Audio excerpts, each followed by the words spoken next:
The laughter echoed down the school hallway, sharp and cruel. Clara kept her head low, clutching her worn-out backpack as the group of kids blocked her path.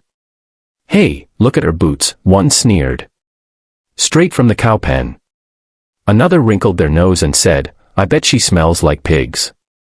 The crowd burst into mocking laughter. Clara didn't respond, she never did. She just walked past them with silence in her eyes. But deep inside, the storm was growing.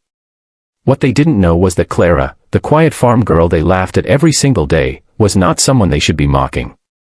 She was stronger than they could ever imagine. Clara lived on the outskirts of town, where life was rough but honest. Every morning before school, she helped her father milk cows, fed the horses, and hauled buckets of water heavier than most kids at school could even lift.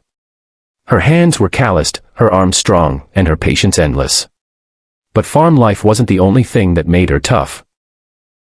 Years ago, after her mother passed away, her father signed her up for martial arts classes to help her channel her grief. "Strength isn't just for the body, Clara," her father would say. "It's for the heart too." At first, it was just a way to cope with the pain, but soon Clara discovered she had a natural gift. By the age of 13, she was competing in regional tournaments, and winning.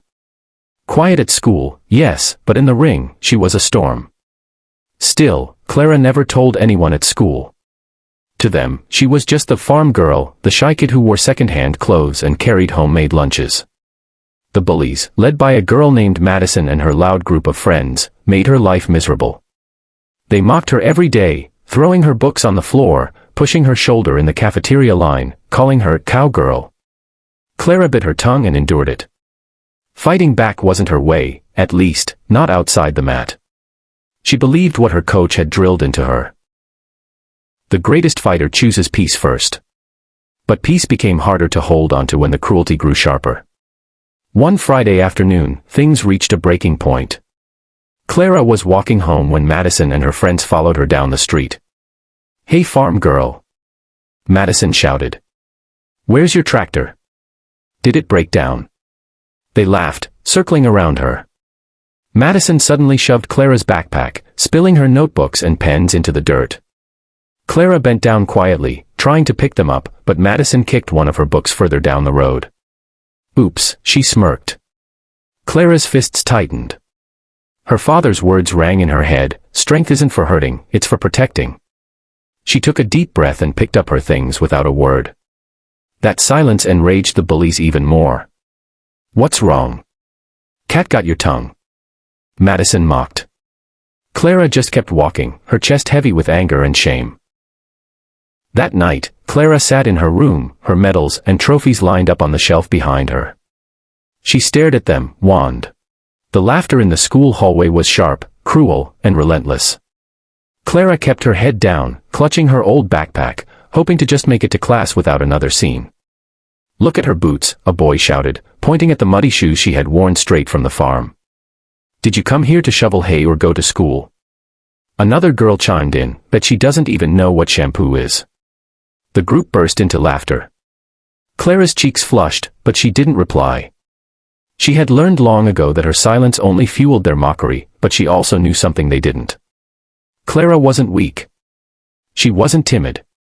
She was trained. At home, Clara lived a life far different from the kids who teased her. Every morning before sunrise, she was already working. She hauled heavy buckets of water, stacked hay bales, and wrestled with stubborn farm equipment. The weight that made other kids groan was her daily routine. But physical strength wasn't her only secret. When she was 8, her father, worried about her growing sadness after losing her mother, enrolled her in martial arts. What started as therapy soon became her passion. She poured every ounce of frustration, grief, and determination into her training.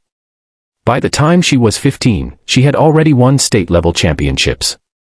But Clara never bragged. She never showed off. At school, she was quiet, often overlooked, a target too easy for bullies to resist. Madison, the self-proclaimed queen bee of the school, made Clara her favorite victim. Madison was rich, popular, and always surrounded by followers. She mocked Clara's clothes, her accent, even her lunch packed in a reused container. Farm girl, she called her, rolling the nickname off her tongue like poison. The bullying reached its peak one Friday after school. Madison and her friends cornered Clara near the bike racks. "What's in the lunchbox today, farm girl?" "Cow food," she sneered, yanking it from Clara's hands and dumping it on the ground. Clara bent down silently to pick it up, her fists trembling. Madison smirked, enjoying every second of her humiliation. Clara wanted to fight back, oh, how she wanted to, but she remembered her coach's words, "True fighters know when not to fight. Your strength isn't for proving, it's for protecting." So she swallowed her pride and walked away, her silence only making Madison laugh harder. That night, Clara sat in her small room, staring at the medals lined neatly on her dresser. "Why do I let them do this?" she whispered.